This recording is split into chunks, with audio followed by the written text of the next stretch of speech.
Hey everyone, we are back shooting another video today, and this is a topic that I take pretty seriously. We got a lot going on in our country right now, and you know, I think there's some things that probably people should be thinking about, especially people with the preparedness mindset. So I think this topic's gonna kind of hit home with a lot of people. So let's just go ahead and get into it.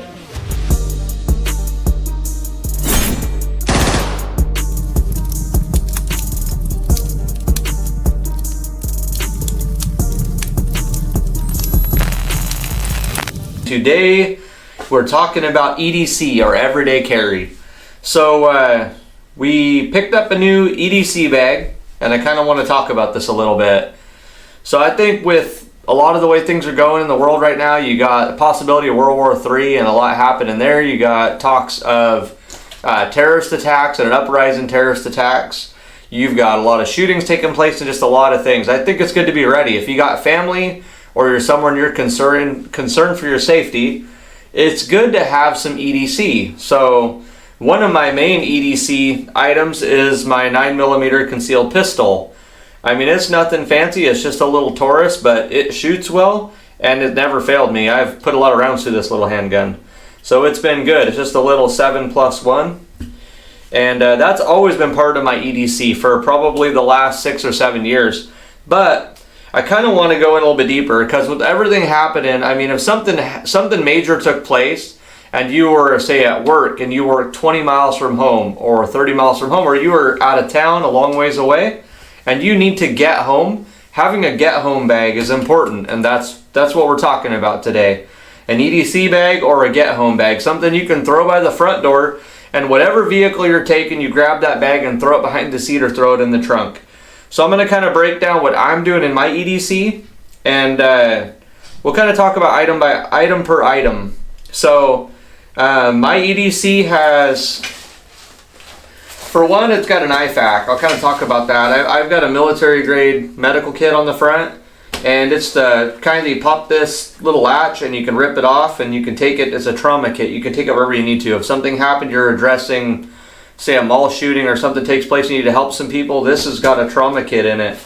And another thing that I really liked about this bag, it has this quick pull and it has a handgun slot. So I have my full size 40, which has been cleared for the video, but so this is my full size 40, and I keep that in the back of this in the holster, which I thought that was a really cool feature.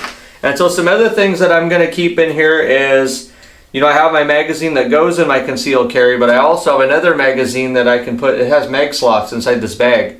So I keep a secondary mag for my concealed carry, and then I'm going to keep another magazine for my 40. So I have a second mag for both of my handguns.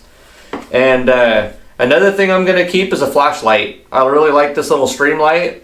This is a little stream light micro light. I picked this up on Amazon. It's a great little light, it's rechargeable. And also some fire starters. So I got my electric lighter. I'll throw one of those in there. I really like those electric lighters. They're pretty convenient. But I'm also going to keep a backup. So I got a ferro rod and magnesium block that I can throw in there. And so we're going to keep a battery bank. These little battery banks are cheap. They're like 10 or 15 bucks on Amazon. And that's enough. It'll charge my phone up probably a couple of times. Plus it'll charge up my flashlight and my lighter, and then a couple of cords, one that fits my phone, one that fits my lighter and light. So that way I can charge up anything I got. So kind of thinking about anything you might need while you're out there to get home. So communication can be a big deal, and if your phone's dying, you don't got communication. So that's a good thing to have. Also your light, if you're relying on your light, it's getting dark, you may want to have some backup power for your light. So also a compass. You got to leave the beaten path. You got to get home through, say, big patch of timber or quite a ways off the road or off the trail. Compass is good to have, so you got some direction. Rain gear, ponchos, rain gear. This is a little rain suit. This was like 20 bucks, and you can throw this in your pack and you've got rain gear. If it's pouring down rain, you got to get home, you might want to be able to stay dry. Granola bar, maybe even throwing a couple of these in, but I got a granola bar in there, something for a little bit of energy, and then a bottle of water. I mean, that kind of covers it. That's everything I got in my pack, but that's enough stuff that it gives me a little bit of nutrition, some water, whatever I may need to get home. So if I'm at work 23 miles away, or I'm out of town somewhere, this gives me an opportunity to be able to get to the house. I have some stuff to back me up with whatever's going on. You know, I've got my guns, I've got enough stuff, and this pack's not overly heavy with what I've got here.